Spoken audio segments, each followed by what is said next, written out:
Travelling मुझे बहुत पसंद है। अचानक से ब्रेक डाउन आ गया, चैनल वहीं बंद हो गया। जो ज़माना है वो शॉर्ट्स एंड रील्स का ही ज़्यादा है। 1.5 साल के अंदर इतना ज़्यादा एफर्ट्स शूट करने में लगते हैं, उससे ज़्यादा एडिटिंग में लगते हैं। काफ़ी चैलेंजेस फेस किए। कुछ लोग होते हैं जो चाहते ही नहीं है कि उनकी वीडियो शूट की जाए। हेलो नमस्कार दोस्तों, मैं रौनक गुप्ता स्वागत करता हूं आप सभी का आज के हमारे नए पॉडकास्ट में। आज हमारे साथ जो गेस्ट जुड़े हैं वो जयपुर के नहीं बल्कि दिल्ली के हैं।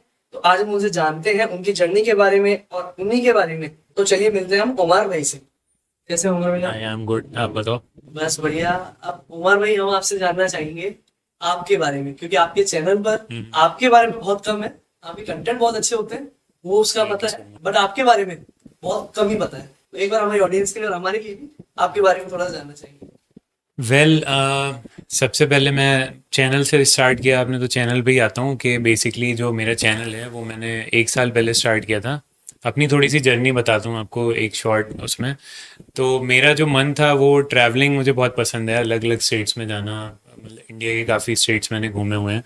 तो एक मेरे माइंड में ये था कि मुझे कुछ टाइम में ट्रैवल का ही व्लॉगिंग करनी है, मतलब ट्रैवल से रिलेटेड चीज़ें करनी है। 2020 में मैंने अपना चैनल स्टार्ट किया, बट उस टाइम पे अनफॉर्चुनेटली कोविड स्टार्ट हो गया, तो वो सारा प्लान वहीं पे कैंसिल हो गया। स्टार्ट कर ही पाया था, फिर सोचा कि अब तो कहीं जा नहीं सकते, ट्रैवल भी पॉसिबल नहीं है, और स्पेशली कोविड का टाइम था तो सारी चीज़ें एकदम मैस हो गई था। तो फिर डिसाइड किया कि एक काम करते हैं। एक आइडिया आया अचानक से मन में, देखा कि फूड व्लॉगिंग उस टाइम काफ़ी ग्रो हो रहा था और लोग उसको कर रहे थे। फिर सोचा बैठे बैठे कि अगर फूड व्लॉगिंग एक ऐसी चीज़ है कि मैं दिल्ली में रहता हूँ फॉर एग्जांपल, तो मुझे इंडिया के हर स्टेट में ऑप्शंस है मेरे पास जाने के, वहाँ पे एक्सप्लोर करने के। तो फिर ये सोचा कि एक काम करते हैं, दिल्ली से स्टार्ट करते हैं। अभी कोविड का टाइम है तो पॉसिबल नहीं है अलग स्टेट्स में ट्रैवल करना। इन फ्यूचर मेरे पास एक ये रीज़न होगा कि मैं दूसरी स्टेट्स में भी जा सकता हूँ फूड व्लॉगिंग की वजह से, और वहाँ पे मेरा ट्रैवल भी साथ साथ में कंप्लीट हो जाएगा। तो मतलब मेन रीज़न यही था इस चैनल को स्टार्ट करने का। तो वहाँ पर क्या हुआ कि एक चैनल अपना पेज स्टार्ट किया, बट उस टाइम पे जॉब भी करता था साथ में, तो जॉब चल रही थी। फिर कंपनी स्विच हुई तो अचानक से ब्रेक डाउन आ गया, सारा शेड्यूल बिगड़ गया। तो फिर वो चैनल वहीं मतलब 2-3 महीने चला पाया, तो वो फिर वहीं पे रुक गया, बंद हो गया। काफ़ी अराउंड 2-3 साल निकल गया, कुछ नहीं हो पा रहा था। फिर सारा शेड्यूल जॉब में जा रहा था, टाइम सारा उसी में जा रहा था। फिर वही सोचा कि एक स्टार्ट किया था माइंड बना के, तो उसको ख़त्म नहीं करना है, बट फिर दोबारा से स्टार्ट करने का सोचा। तो उसको बंद कर दिया था तभी वहीं पर ही। फिर दोबारा से एक फ्रेश जर्नी स्टार्ट की, एक नया चैनल क्रिएट किया आज से लगभग 1.5 साल पहले। 2022 का एंड था, आई थिंक नवंबर या दिसंबर की बात है, जब मैंने दोबारा से चैनल स्टार्ट किया। थोड़ी सी नॉलेज और एक्सपीरियंस था पहले का। पहले क्या था कि पहले सिर्फ मैं फुल वीडियोस पे फोकस करता था, यूट्यूब पे शॉर्ट्स एंड रील्स मेरा कोई इंटरेस्ट नहीं था। मैंने कभी टिकटॉक के वीडियोस नहीं देखे। इवन मेरे फ्रेंड्स या मेरे रिलेटिव्स जो हैं, जो वो रहते थे उस पर टाइम स्पेंड करते थे, तो मुझे थोड़ा अजीब लगता था कि यार ये लोग क्या मतलब टिकटॉक पे टाइम काटते हैं। बट जब फिर से माइंड में आई ये चीज़, जब 1 साल पहले स्टार्ट किया, तो लगा कि जो ज़माना है वो शॉर्ट्स एंड रील्स का ही ज़्यादा है। फुल वीडियोस भी हमें करने चाहिए, कर सकते हैं, बट जो लोग हैं उनके पास आजकल इतना टाइम नहीं होता, लोग बिजी रहते हैं। आप देखोगे यूजली कोई भी रील शॉर्ट्स देखता है, बस स्वाइप कर रहा है, उसके सामने आ रहा है, पसंद आया तो ठीक है, नहीं आया तो नहीं ठीक। तो उस चीज़ को लेके फिर मैंने भी सोचा कि एक नया चैनल स्टार्ट किया जाए, और यहाँ से ही शुरुआत करते हैं, फूड से ही जो प्लान था। तो वही जो माइंड में रख के उसको दोबारा से शुरू किया, और अभी टोटल 1.5 साल हो गया है वैसे, बट अगर मैं बात करूँ, मैं अराउंड 1 साल के आसपास ही अब इसको रन कर पाया हूँ, क्योंकि बीच में कुछ ऐसे इश्यूज आ गए थे, कुछ फैमिली रीजंस से, कुछ अपने पर्सनल इश्यूज से, कि कहीं पे थोड़ा सा पॉज लगा था 1-2 बार। बट देखा जाए तो इट्स ऑल गुड, मतलब चल रहा है ठीक। सबसे पहले जैसे आपने बताया ये चीज 1.5 साल हुआ आपको। राइट। 1.5 साल में मैं बताना चाहूंगा उमर भाई के इस अकॉर्डिंग 1.5 साल की मेहनत में उन्होंने अपने 60K plus followers on Instagram करे। Even 80,000 right. सब्सक्राइबर्स हैं उमर भाई के। राइट। तो 1.5 साल की वो मेहनत, ये सबसे ज्यादा है, क्योंकि 1.5 साल के अंदर इतना ग्रोथ और एक कंसिस्टेंसी पे ही है आपकी। एग्जैक्टली हाँ, ये देखिए, मैं जो भी अभी इस वीडियो को देख रहा है, मैं ये बोलना चाहूँगा, अगर आप एक यूट्यूबर हो या बनना चाहते हो, तो कंसिस्टेंसी इज़ द की। अगर मैं एक एग्जांपल दूँ, मैं जॉब करता था इवन कुछ टाइम पहले तक, मतलब मैंने लास्ट ईयर ही जॉब अपनी क्विट की है। तो जॉब में क्या होता है कि हमें एटलीस्ट 1 से 2 वीक ऑफ मिल जाते हैं, लोगों को 6 डेज वर्किंग होता है, 5 डेज वर्किंग होता है। बट ये एक ऐसी चीज़ है कि जब मैंने इसको दिसंबर जो 2022 में स्टार्ट किया, उस टाइम से लेकर आई गेस ऑलमोस्ट 11 महीने तक मैंने एक दिन का गैप भी नहीं किया था कि मैंने एक रील अपलोड ना की हो। तो ये एक ऐसी चीज़ है कि आपको मतलब जॉब से भी ज़्यादा इसमें देना पड़ेगा। और मेरा आप बोल रहे हो जैसे कि 1 साल में 1.5 साल में 60 के 80 के हुआ है, वो मेरे लिए बहुत बड़ा अचीवमेंट है। नहीं, वही चीज बट मैं आपसे कह रहा हूँ, क्योंकि ये इतनी जल्दी जो हाँ हाँ, आपको अपन ये कह सकते हैं कि आपकी मेहनत थी, जिसको आपने कंटिन्यूटी रखी, आपने राइट अपनी राइट मेहनत को भी पूरा रखा, राइट तब जाकर के आपके 1.5 साल के अंदर अंदर आपने राइट एक अच्छा ग्रोथ अचीव किया है। आपने चाहे यूट्यूब शॉर्ट्स पर हो, चाहे इंस्टा पर हो, राइट। दोनों पर आपकी मेहनत थी।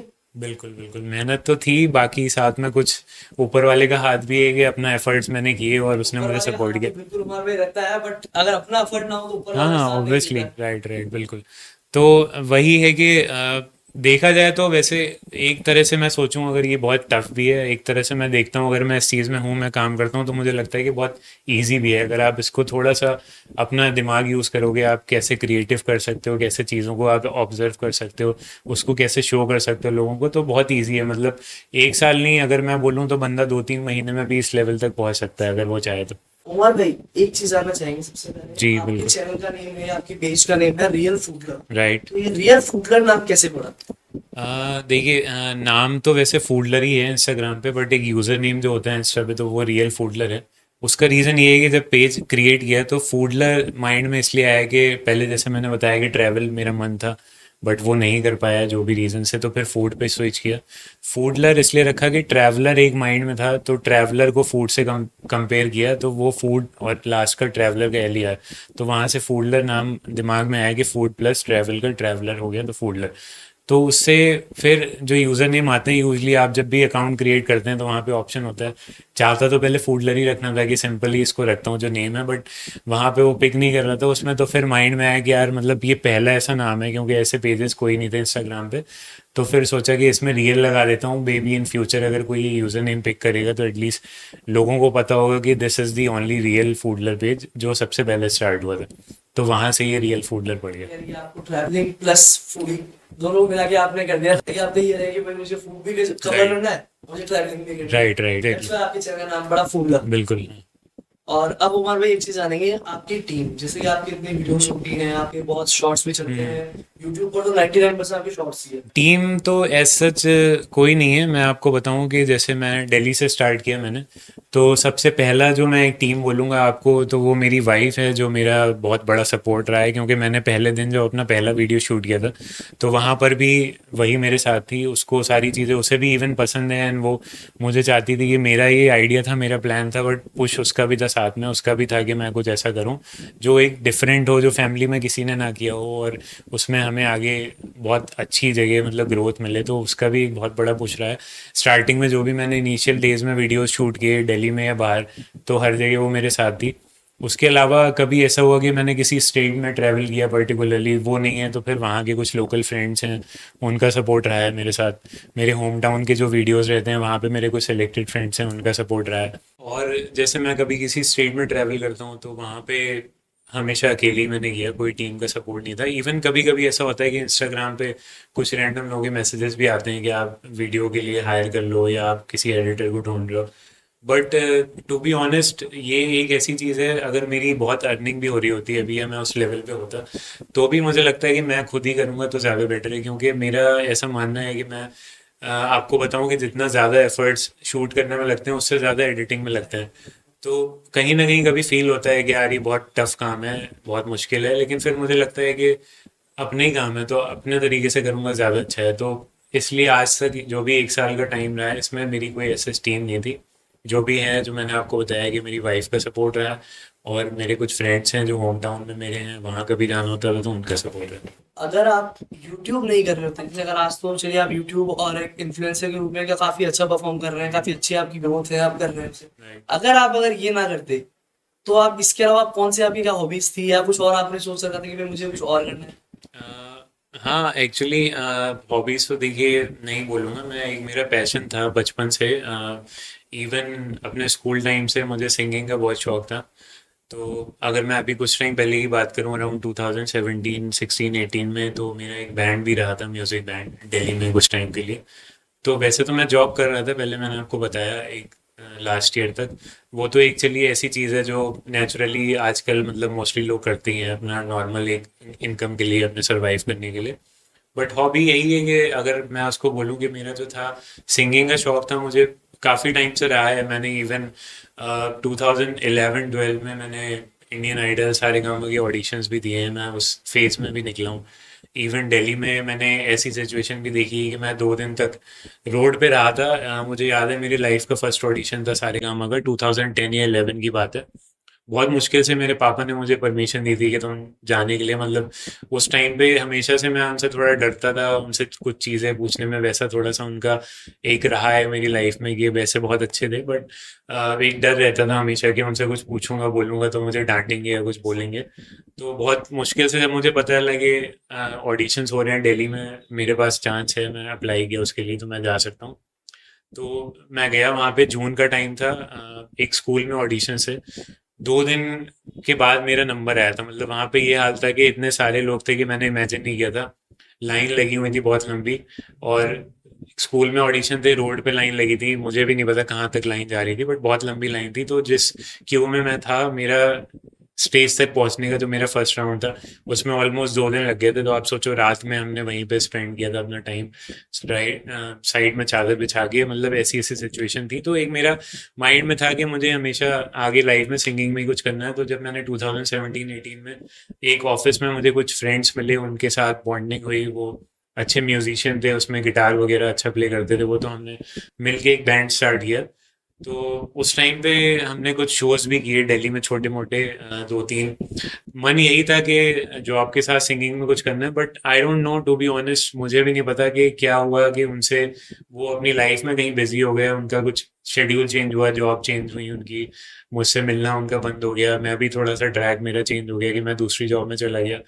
और फिर वो ऐसी सिचुएशन क्रिएट हो गई कि खत्म हो गया। मतलब वो पता नहीं चला कि उनसे बात होना छूट गई, फिर मेरा भी सारा इंटरेस्ट जो था वो वहीं का वहीं रह गया।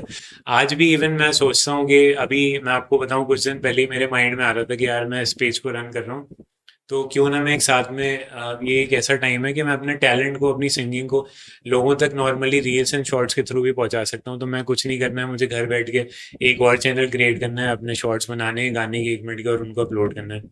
बट अभी मैं चाहता हूँ कि एटलीस्ट, अभी नहीं करना चाहता क्योंकि जब तक मेरा माइंड मुझे लगता है कि उस चीज़ के लिए बिल्कुल तैयार नहीं है कि मैं उसको भी इतने टाइम दे पाऊँ जितना इसको मैं दे रहा हूँ। तो आई थिंक इसको इसीलिए मैं अभी रोक के रखा हूँ। बट अगर आपने जो क्वेश्चन किया उसका यही है कि अगर हाँ मैं इसमें नहीं आया होता, तो आई थिंक मैंने कुछ ऐसा स्टार्ट ज़रूर किया होता कि जिसको मैं फुल टाइम एक अपना सिंगिंग का जो मेरा हमेशा से शौक रहा है उसको आगे बढ़ाता। तो अभी भी आप करंटली सिंगिंग करते हैं, मतलब गाना वाना गाते हैं आप या यार कुछ? कुछ टाइम से तो बिल्कुल नहीं गाया। मतलब इतना ज़्यादा रहा हूँ इन्वॉल्व चीज़ों में कि मेरी प्रैक्टिस वगैरह सारी छूट गई। बट हाँ, अगर मैं चाहूँ तो मैं नॉर्मली गाना चाहता हूँ तो मैं गा लेता हूँ, ऐसा कुछ इशू नहीं आता है, क्योंकि ये मैंने कभी सीखा नहीं है, जो है वो नेचुरल है। तो जब भी कोशिश करता हूँ तो अच्छा ही गाता हूँ, आई गेस। आपका जो फर्स्ट व्लॉग आपने बनाया था, उसके पीछे का आपका एक्सपीरियंस कैसा रहा? फर्स्ट व्लॉग मैं आपको बताऊं, बहुत ज़्यादा फनी एक्सपीरियंस है वैसे। इवन मैं आज भी कभी कभी याद करता हूँ और डिस्कस करता हूँ अगर कभी। तो मुझे याद है, मैंने मेरे घर के पास में एक छोटा सा कैफ़े था। तो कुछ समझ नहीं आ रहा था कि कहाँ से शुरू करूँ, कहाँ से स्टार्ट करूँ, किससे पूछूँ, क्या करूँ। तो गूगल पे सर्च किया कि कैफ़ेज़ नियर मी, ऐसे करके कुछ आई थिंक डाला था, तो वहाँ पे कुछ सजेशंस आए। तो उस कैफ़े से बात की, उनको बोला कि मेरा चैनल है, मैं अभी स्टार्ट कर रहा हूँ और इवन 0 सब्सक्राइबर्स हैं, तो मैं आना चाहता हूँ, आपका शूट करना चाहता हूँ वहाँ पे। तो उन्होंने कहा हाँ आप आ जाओ, कोई इशू नहीं है। तो वहाँ पे शाम को पहुँचे, ओनर थे, उनसे मिले, काफ़ी अच्छे थे। मतलब उन्होंने अच्छे से ग्रीट किया और बोला कि आप कर लो जो आपका मन चाहे, आप कर सकते हो। तो बेसिकली कैफ़े था, वहाँ पे सारे फास्ट फूड्स एंड ऑल बनते थे। तो उनका एक स्पेशल डिश थी मिक्स सॉस पास्ता। तो उसका शूट था। तो पहले तो मुझे बहुत ज़्यादा टेंशन थी, मतलब टू बी ऑनेस्ट मेरे फेस पे ही नर्वसनेस और पूरा स्वेटिंग हो रहा था कि हाँ काफ़ी सारे कस्टमर्स थे वहाँ पे, तो कैसे शुरू करूँ। कोशिश कर रहा था कि थोड़ा सा साइड में जाके इंट्रो देता हूँ जहाँ पे कोई देखे ना मुझे, या कुछ मैं बोल पाऊँ उस तरीके से इतना ओपनली। तो वहाँ से स्टार्ट हुआ। और आज भी जब याद करता हूँ कुछ मोमेंट्स ऐसे हैं कि जब पास्ता इवन बन रहा है तो मैं उस पर बात कर रहा हूँ, जो शेफ़ है उससे बात कर रहा हूँ, तो मैं कुछ ऐसी लाइंस हैं जो मैं खुद रिपीट करता हूँ आज भी। उस हंसी आती है मुझे कि मैं उन चीज़ों को कैसे उस टाइम पे करता था और आज मैं कैसे करता हूँ। जो डिफरेंस है वो मुझे मतलब दिखता है कि एक ऐसी चीज़ थी कि वो जो शुरुआत हुई है मेरी वो काफ़ी फ़नी थी। और काफ़ी चैलेंजेस फेस किए। उसके बाद स्टार्टिंग में कैमरा कभी फेस नहीं किया था, पहला दिन था, बस कैमरा उठाया, कभी ट्राई भी नहीं किया था कि घर पे कुछ लोग प्रैक्टिस करते हैं, कोशिश करते हैं, मिरर से बातें करते हैं तो उनको थोड़ा कॉन्फिडेंस आता है, बट मेरे साथ ऐसा कुछ नहीं था। बस मोबाइल उठाया, ट्राईपॉड में लगाया और चालू कर दिया। तो काफ़ी स्टार्टिंग में दिक्कत हुई, एक दो बार हुई, फिर धीरे धीरे रियलाइज़ किया कि जब मैं बात कर रहा हूँ सिर्फ मुझे फ़ोन की तरफ देखना है, या फिर जिससे मैं बात कर रहा हूँ उसकी तरफ देखना है। साइड से कोई निकल रहा है, जा रहा है, वो क्या सोच रहा है, क्या बोल रहा है, उसको बिल्कुल ही इग्नोर करना है। तो जब ये माइंड में बनाया, तो फिर बातें और वर्ड्स ना अपने आप ऑटोमेटिकली बढ़ के निकलने लगे। पहले क्या है कि कुछ बोलने कहने से पहले सोचना पड़ता था, लेकिन जब इस चीज़ को फोकस किया, इस पे ध्यान गया सारा कि बस मैं इसलिए आया हूँ, मुझे ये करना है, ये करके जाना है, तो फिर चीज़ें अपने आप मुंह से बाहर आने लगी। तो ऐसे जो भी इश्यूज थे वो सारे क्लियर हो गए टाइम के साथ। तो यही एक्सपीरियंस है पहले व्लॉग का, मतलब काफ़ी टफ रहा था, बट धीरे धीरे जैसे जैसे। करंटली आपके इश्यूज अब पहले से तो बेटर ही है। हाँ, ऑफ कोर्स। पहले से तो बेटर ही है। उमा भाई, आपका कोई अब तक का आपकी ब्लॉगिंग या आपकी जर्नी में कोई वर्स्ट एक्सपीरियंस रहा है आपका? वर्स्ट एक्सपीरियंस तो टू बी ऑनेस्ट काफ़ी सारे हैं, जिनको मैं, ऐसे इंसिडेंट्स हैं जिन्हें मैं वर्स्ट एक्सपीरियंस में ही काउंट करता हूँ। जैसे मैं आपको बताऊँ कि लास्ट ईयर की बात है, आई थिंक मई या जून की बात है, गर्मी का टाइम था। दिल्ली में आपको पता है कि ये सारे प्लेसेस एक जगह से दूसरी जगह जाने में बहुत ज़्यादा डिस्टेंस लगता है, टाइम लगता है। कुछ ऐसी जगह होती हैं जहाँ पे मुझे नहीं पता, मैंने किसी की रील देखी तो मैंने सोचा कि मैं भी जाता हूँ वहाँ पे, उसको शूट करके आता हूँ। अच्छा कंटेंट है तो हर कोई करता है ऐसा। तो एक जगह मुझे याद है, एक दिन की बात है, ऐसा इवन कई बार हुआ है, बट पर्टिकुलरली उस दिन धूप का टाइम था, काफ़ी गर्मी थी दिन में। जो लोकेशन थी वहाँ पे मुझे पता चला कि जो अंकल हैं जो स्टॉल लगाते हैं वो 1 या 2 बजे आते हैं। तो मैं अपने घर से निकला, एंड जो डिस्टेंस थी वो अराउंड 30 to 35 किलोमीटर थी वन साइड की। बहुत हिम्मत की, मन नहीं था, लेकिन सोचा कि जाना है, आज के लिए कंटेंट चाहिए तो चाहिए कैसे भी करके। उनका कोई नंबर नहीं था, काफ़ी ट्राई किया कि नंबर मिल जाए, उनसे बात हो जाए, बट नहीं मिल पाया। तो सोचा चलते हैं, जब वो आते ही हैं वहाँ पे एड्रेस है मेरे पास, तो जाके उनसे मिलते हैं। वहाँ पे पहुँचे, काफ़ी ढूंढा उन्हें तो कहीं नहीं दिखे, फिर कुछ लोगों से पता किया तो एट दी एंड पता चला कि उन्होंने लगाना ही छोड़ दिया, हटा दिया। तो मतलब वो एक, उसको आप वर्स्ट एक्सपीरियंस कह सकते हो, क्योंकि बहुत ज़्यादा दिमाग में टेंशन, मतलब बहुत इरिटेशन आ गई थी कि यार इतनी दूर से आया स्पेशली उनके लिए। तो ऐसे इवन कई सारे मोमेंट्स हैं, कभी ऐसा होता है कि कहीं जाते हैं, सामने वाला लगता है कि बहुत अच्छे से बात करेगा, टाइम देगा, बट कभी कभी ऐसा होता है कि लोग उल्टे होते हैं, कुछ इरिटेट होते हैं, वो खुद भी होते हैं, सामने वाले को ही करते हैं, या कुछ लोग होते हैं जो चाहते ही नहीं है कि उनकी वीडियो शूट की जाए। तो ये सारी चीज़ें हैं जो एक तरह से सारे ही वर्स्ट एक्सपीरियंस में वर्स्ट ही काउंट एक्सपीरियंस करता हूँ में मैं। हाँ। अब आपके गुड एक्सपीरियंस भी रहे होंगे फिर, क्योंकि वर्स्ट के साथ आपके गुड भी होंगे। हाँ, ऑफ कोर्स गुड में तो आई थिंक मुझे लगता है कि मेरे साथ जो गुड एक्सपीरियंस रहते हैं वो यही है कि मैं कहीं जाता हूँ अगर शूट करने, तो अभी काफ़ी मेरा नेचर ऐसा है कि मैं लोगों से जिस तरीके से बात करता हूँ, मिलता हूँ, तो मोस्टली सामने वाले लोग भी वैसे ही मुझे ट्रीट करते हैं। बट अगर मैं अपनी लाइफ का सबसे अच्छा गुड एक्सपीरियंस बताऊँ तो मैं लास्ट ईयर केरला गया था, त्रिवेंद्रम में। वहाँ पर मैंने एक रेस्टोरेंट का सर्च किया, उसके शूट के लिए मैं पहुँचा, मैंने ओनर से बात की नंबर निकाल के। तो उन्होंने कहा कि हाँ आप इस वक्त आ सकते हो और मिल लूँगा मैं आपसे। शाम का टाइम था, मैं वहाँ पे आई के 5:30-6 बजे पहुँचा। ओनर मिले मुझे, मेरी फर्स्ट मीटिंग थी उनसे, वो भी रैंडम थे, मैं भी रैंडम था उनके लिए। थोड़ी बहुत बात हुई, उन्होंने दिखाया सेटअप वगैरह और बोला कि आप शूट कर लो। तो वहाँ पे मैंने शूट किया, उन्होंने फिर मुझे नॉर्मली अपना जो आइटम्स है, डिशेस थे, वो मुझे टेस्ट कराया सारा कुछ। उसके बाद उन्होंने मुझसे, जब मैं फ्री हो गया वहाँ से, तो मुझसे थोड़ा टाइम मांगा और मुझसे थोड़ी सी बातें की। तो आई डोंट नो उन्हें मतलब मेरा नेचर पसंद आया या जो भी चीज़ उनको अच्छी लगी हो, तो उन्होंने मुझे बोला कि आप यहाँ पे पहली बार आए हो और मेरी कार है, आप मेरे साथ चलो, मैं आपको अभी एटलीस्ट 2 से 3 घंटे पूरी सिटी का टूर कराता हूँ और आपको और भी जगह ले जाऊँगा। तो मैंने पहले मना किया क्योंकि थोड़ा सा अजीब लगता है कि पहली बार गया हूँ कहीं पे, किसी से मिल रहा हूँ, बट नहीं माने, उन्होंने काफ़ी फोर्स किया। तो उन्होंने मुझे अपने कार में बिठाया और वहाँ से मुझे करीब 3 से 4 घंटे उन्होंने पूरा मुझे त्रिवेंद्रम का ट्रिप लगाया। एंड इवन सिर्फ ट्रिप ही नहीं, रास्ते में जो भी फेमस स्टॉल से, कैफ़े से, जो उनको पता था कि यहाँ पे अच्छी वीडियोस शूट हो सकती हैं, उन्होंने वहाँ पे रोका, उनसे बात की ओनर से, क्योंकि वो वहीं के रहने वाले हैं लोकल, तो उन्होंने मुझे वहाँ पे टाइम भी दिया कि मैं वेट कर रहा हूँ गाड़ी में, आप जाके यहाँ पे शूट करके आओ।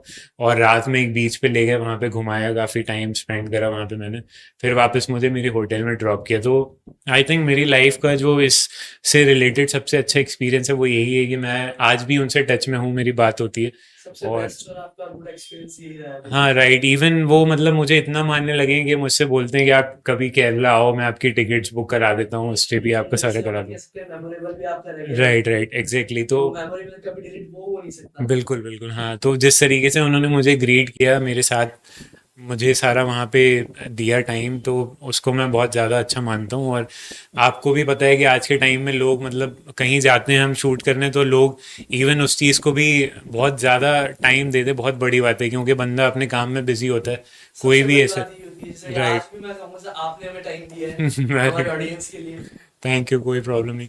तो वही है कि स्पेशली टाइम निकालना किसी के लिए 3 से 4 घंटे, उसको पूरा टूर कराना, तो वो एक बहुत अच्छी मतलब एक मेमोरेबल चीज़ है जो मुझे हमेशा याद रही। तो उमर भाई अगर आपको किसी यूट्यूबर के साथ या किसी इन्फ्लुएंसर कॉलैब करने को मिले या फिर आप इसके साथ जो कॉलैब करना चाहेंगे देखिए वैसे तो मैं फूड ब्लॉगिंग करता हूँ अभी, तो बहुत सारे ऐसे यूट्यूबर्स हैं जो इन्फ्लुएंसर्स हैं जो काफ़ी फेमस हैं, पुराने हो चुके हैं इस चीज़ में।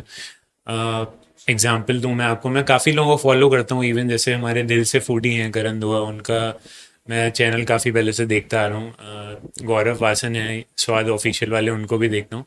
बट मुझे लगता है, ऐसी मेरी फीलिंग है कि हैरी ओपल, आई गेस आपने नाम सुना होगा मे बी, वो भी काफ़ी पुराना है इस चीज़ में। तो मुझे जब मैं उनकी वीडियोस देखता हूँ तो मुझे कहीं ना थोड़ा सा सिमिलैरिटी लगती है, जिस तरीके से मैं बात करता हूँ अपनी वीडियोस में लोगों से जितना पोलाइटली, तो उनकी वीडियोस देख के मुझे कुछ कुछ अपने जैसी फीलिंग आती है। तो अगर यहाँ पे कोलैब की बात है, तो अगर मुझे कभी मौका मिलता है, चांस मिलता है, तो I would love to collaborate with him, because हमारी थोड़ी टोन जो है वो एक, मुझे ऐसा फील होता है कि सिमिलर रहती है, तो मुझे भी पसंद आएगा, उनको भी पसंद आएगा मेरे साथ काम इसे करना। चाहेंगे कि आप हमारे साथ कॉलैब चल रही हो और जैसे कि अब हम बात करते हैं कि ये तो रही कॉलैब और बाकी बातें अब हम जानना चाहेंगे कि जैसे अगर हमारी ऑडियंस में या फिर बहुत से लोग क्या होता है वो आना चाहते हैं as a food blogger as a content creator वो जर्नी स्टार्ट करना चाहते हैं राइट बट क्या होता है जैसे कि उनको कैमरा फेस करने का बहुत इशू होता है उनको बोलना क्या है या कैमरे के आगे कैसे वो परफॉर्म करे वो चीज नहीं होती है वो चीज आपके साथ भी एक टाइम थी तो राइट आप उसके लिए उनके क्या टिप्स देना चाहेंगे कि उनको इससे ओवरकम मिले कि भाई वो इस चीज को अवॉइड करें और अपनी जर्नी को कंटिन्यू अच्छे से करें राइट। तो इसके लिए देखिए मैं यही बोलूँगा कि अगर आप एक नया क्रिएटर हो, आप चाहते हो, आपके मन में कुछ ऐसा है, तो सबसे पहली बड़ी बात ये है कि आप चाहते हो तो आपको वो चीज़ करनी है। आपके माइंड में नहीं होना चाहिए कि लोग क्या सोचेंगे या सामने वाला क्या बोलेगा, क्या देख रहा है। सबसे पहले तो आपका माइंड पूरा सेट होना चाहिए कि मुझे ये करना है। सेकंड चीज़, अगर आप एक शाई पर्सन हो, बहुत से लोग ऐसा होते हैं जो कैमरा फेस नहीं कर पाते हैं, बट आप बोल सकते हो, क्योंकि सारा खेल आपकी आवाज़ का है। आप नहीं भी दिखोगे तब भी चलेगा, आप बोल सकते हो, तो आप बोलो, आप दिखाओ मत खुद को, आप बोलो। आप सामने वाले की जो कन्वर्सेशन है उसको समझो, अपनी बात रखो। और फिर भी अगर एक टाइम ऐसा है कि कुछ लोग हैं जो अपनी फेस वैल्यू दिखाना चाहते हैं, बट उनको फिर भी डर लगता है कि यार मैं कैसे बात करूंगा, कैसे कैमरा फेस करूंगा, तो जो मैंने एग्जांपल दिया, आप ये चीज़ को इम्प्लीमेंट कर सकते हो कि आप स्टार्टिंग में, मुझे भी टेंशन हुई थी, मुझे भी नर्वसनेस हुई थी, वो एक नॉर्मल चीज़ है, हर किसी को होती है, आई गेस 99% लोगों को होती होगी।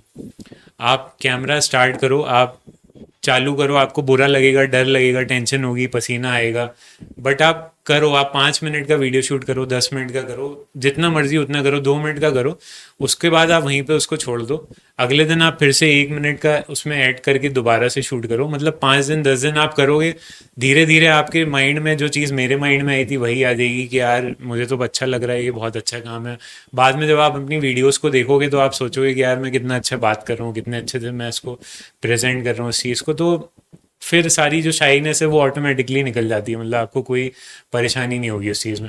बट जितना आप सोचोगे यार कैसे करूँगा, सामने वाला क्या सोचेगा, उससे बेटर है कि आप उतना ज़्यादा माइंड ना इस चीज़ में लगाओ कि मुझे क्या बोलना है, कैसे बोलना है, तो ऑटोमेटिकली वो चीज़ आपकी इम्प्रूव हो जाएगी। उमर भाई ये तो किसी को पैशन होता है किसी को होता है मुझे करना है लेकिन कई लोग क्या इसके पीछे फिल्म देखकर बहुत आते हैं राइट। उनके लिए आप क्या कहना चाहेंगे इसके लिए तो मैं एग्जांपल अपने ही इवन कुछ फ्रेंड्स का दे देता हूँ। जैसे मैं एक साल से इस चीज़ में हूँ, तो मेरे कुछ सिलेक्टेड फ्रेंड्स हैं जो काफ़ी इंटरेस्ट रखते हैं इस चीज़ में। मुझे कभी मैसेज करते हैं तो बोलते हैं कि तुम्हारी लाइफ तो बहुत अच्छी है और ट्रैवल भी करते हो, अलग अलग जगहों पे अच्छे पैसे कमाते होगे।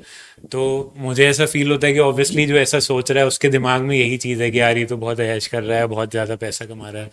बट अब मैं यही बोलूँगा कि फेम आप देख के आना चाहते हो, पैसा देख के आना चाहते हो, अच्छी बात है। हर कोई आजकल काम करता है, पैसे के लिए ही करता है। इवन मैं यहाँ हूँ, मैं भी चाहता हूँ कि मेरी इतनी अर्निंग हो कि मैं इसको और बढ़ा पाऊँ। बट स्टार्टिंग में आपको बहुत स्ट्रगल करना पड़ता है हर चीज़, चाहे ये यूट्यूब का हो, चाहे वो एक इन्फ्लुएंसर हो। आप अगर ये सोच के आ रहे हो कि मुझे फेम मिलेगा, मुझे बहुत पैसा मिलेगा, तो वो गलत चीज़ है। आप इसको एक अपने बस एक हॉबी समझ लो, या आप अपना पैशन समझ लो। आप मतलब इसको अपना शौक समझ के स्टार्ट करो, खुद मज़ा आएगा आपको। फिर अगर आप सच में इसको दिल से करना चाहते हो तो वहाँ पे फेम वाली कोई बात ही नहीं आएगी। फेम वाली बात सिर्फ तभी आती है जब बंदे को बस यही चाहिए कि यार इसमें बहुत पैसा है, मुझे ही करना है। अगर उसको वो चीज़ दिल से करनी है तो वो कभी फेम का सोचेगा ही नहीं। सक्सेस भी होगा अगर आप फेम को राइट, लेकर के अगर ऑब्वियसली। आते हैं, तो मे भी चांसेस अगर आप फेम को देख कर आते हैं तो उसके अंदर क्या होगा कि वो अगर उसको कुछ नहीं मिलता है, अगर वो राइट, 10 मिनट डाला है 15 मिनट डाला उसको राइट। नहीं मिलता है कुछ, तो उसको छोड़ भी देता है बीच में। एग्जैक्टली, हाँ। हाँ, इवन मैं अपनी बात करूँ, ऐसे कई सारे यूट्यूबर्स हैं जो काफ़ी सालों से, मुझे तो एक साल हुआ है, कुछ ऐसे यूट्यूबर्स हैं जो पिछले 5-6 साल से अभी भी स्ट्रगल कर रहे हैं। उनको कुछ नहीं मिलता है, उनके कोई सब्सक्राइबर्स गेन नहीं होते।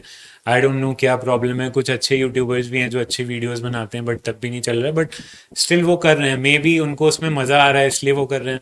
अगर वो ये सोच लें कि यार मुझे पैसा नहीं मिल रहा है, फेम नहीं मिल रहा है, मैं छोड़ देता हूँ, तो फिर तो सारी मेहनत बेकार, जो 1 साल 2 साल किया, टाइम वेस्ट हो गया। waste है। राइट, तो फेम और ये सारी चीज़ें नहीं सोचनी चाहिए। आपको आना है, आप स्टार्ट करो दिल ये से सोच अपने के। करें, अपने दिल से करेंगे तो आपको आगे फेम नहीं बिल्कुल, मिलेगा, एग्जैक्टली, पर उसको ऑब्वियसली। आपको दिल से करना पड़ेगा। Right, right. तो अब जैसे ये रही ये बात, अब थोड़ा सा भाई जानते हैं दिल्ली के अंदर हम्म, सबसे पीसफुल प्लेस कौन सी है, जहाँ आप कहेंगे जहाँ कोई आवाज नहीं हो। दिल्ली की दिल्ली एक तो मेट्रो सिटी है जहाँ पर राइट, ट्रैफिक की या अपन कुछ भी बात करें बहुत शोर है। राइट, एक राइट। ऐसी कौन सी दिल्ली में पीसफुल प्लेस है जहाँ पर कोई अगर जाए तो पीस उसको एकदम शांति मिले। आई गेस अगर आप एक टाइम स्पेंड करने जा रहे हैं एज अ टूरिस्ट, या आप इवन दिल्ली में रहते हैं, आप कहीं पे टाइम स्पेंड करना चाहते हैं, तो मुझे लगता है कि काफ़ी सारे प्लेसेस हैं वैसे तो, जहाँ पे टूरिस्ट आते हैं, लोग भी आते हैं बहुत सारे। बट कुछ ऐसे प्लेसेस हैं, जैसे मैं एग्जांपल दूंगा, सफदरजंग टॉम है एक।